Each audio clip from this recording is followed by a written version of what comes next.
私はエリオットを信じていました。子供たちの笑顔のために、戦災孤児をかくまうシェルターのような孤児院を作り、未来ある若者を戦争へ行かせないために、若き天才プログラムを発足させ、人類の発展を守ろうとした人物。これまでの考察では、彼は理想を持った創業者であり、孤児たちからも信頼される存在だと見ていました。しかし、チャプター5で新たに見つかった資料によって、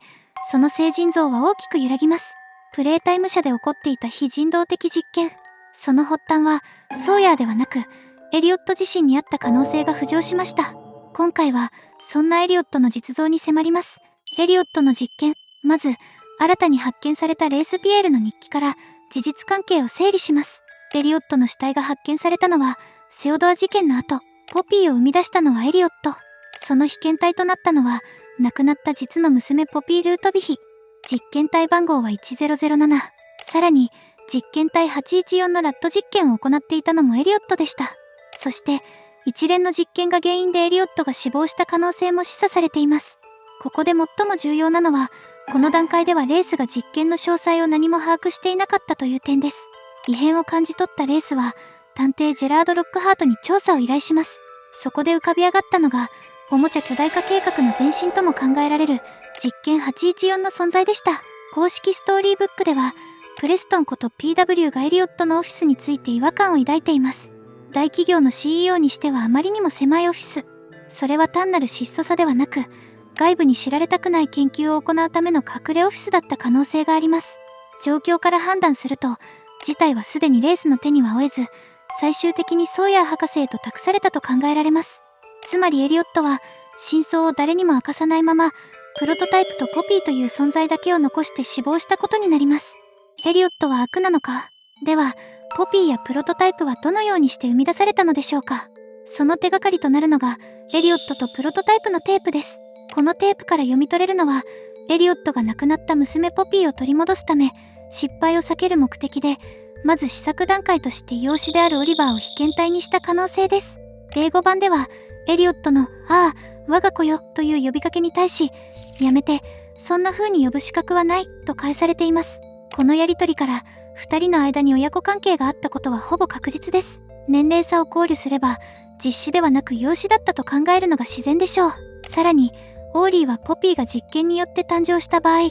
自分は不要になり廃棄されるのではないかと恐れていました。それに対しエリオットは、廃棄はしない、家族として共に生きられると提案しています。つまりエリオットは、ポピーの義理の兄としてオーリーを残す意思を示していたことになります。実験814から1006に至る過程の詳細は明らかになっていません。しかし、後年の科学者たちがエリオットの開発した中和薬を高く評価している点を踏まえると、彼は少なくともソーヤー博士と同等、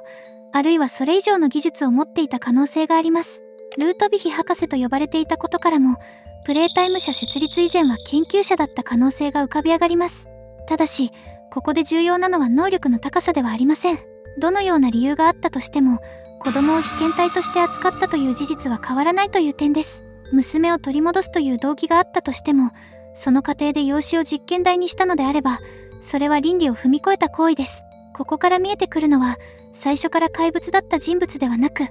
愛ゆえに一線を越えてしまった父の姿です。そして、その逸脱が取り返しのつかない結果を生み出した。この瞬間から、エリオットは聖人ではなく、闇へと落ちていったと考えることができます。伏線回収。では、エリオットはなぜ悪へと踏み込んでしまったのでしょうか。実の娘が不幸な事故で亡くなったことは、エリオットの伝記から確認できます。愛する家族を失い、もう一度目を覚ましてほしいと願う気持ち自体は理解できます。しかし、その過程で罪のない養子の意思を無視し、犠牲にしたとすれば、それは別の問題です。チャプター3では、エリオットの家から男の子の死体が発見されています。当時は情報が少なく、さらに赤い煙の影響下で得た情報だったため、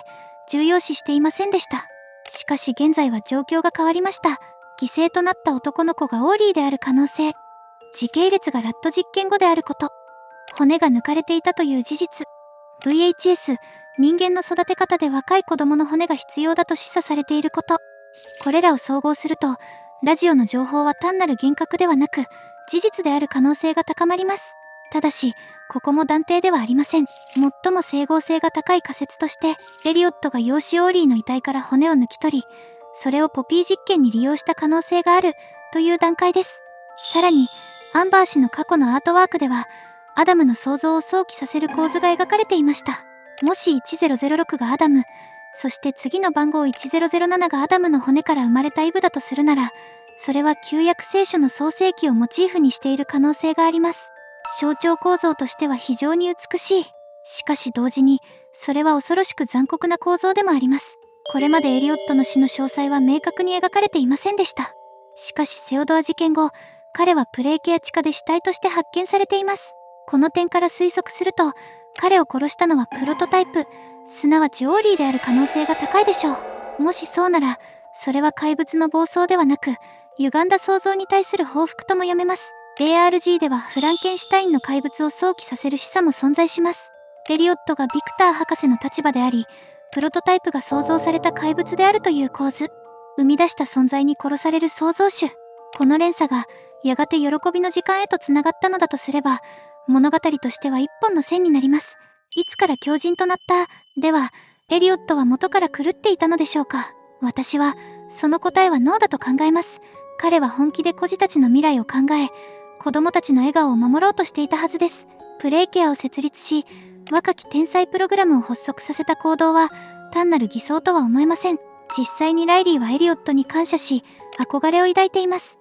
少なくとも、孤児たちにとって彼は救いの存在だった。では、何が彼を変えてしまったのか。やはり、娘ポピーの死が歯車を狂わせたと考えるのが自然です。プレストンの自白文にも違和感があります。プロトタイプの過去資料を読み、それが子供であったと知った後、プレストンは同情し、プロトタイプに協力しました。しかし、有罪とされた人物の中にエリオットの名前はありません。プロトタイプの過去にエリオットが関与している可能性が高いにもかかわらず、なぜ名が上がらないのか。すでに死亡していたからなのか。それとも、まだ開示されていない情報があるのか。この点は、今後さらに2点3点する可能性を残しています。エリオットはチャプター2の段階で、ラット実験814がオフィスから発見されたことで、怪しい存在として描かれました。しかしその後、プレイケアの創設や、諸悪の根源とされるソーヤー博士を追放した実績、さらにポピーからの信頼描写によって、一転して聖人の立場へと押し上げられました。そしてチャプター5で再び評価が覆る。聖人から疑惑へ、疑惑から再評価へ、そして今、最も暗い悪へ、この振れ幅こそが、エリオットという人物の複雑さを示しています。まとめると、彼は最初から怪物だったのではなく、娘を失ったことで倫理を踏み越えた、落ちた父だった可能性が最も高いと考えます。理想を掲げた創業者、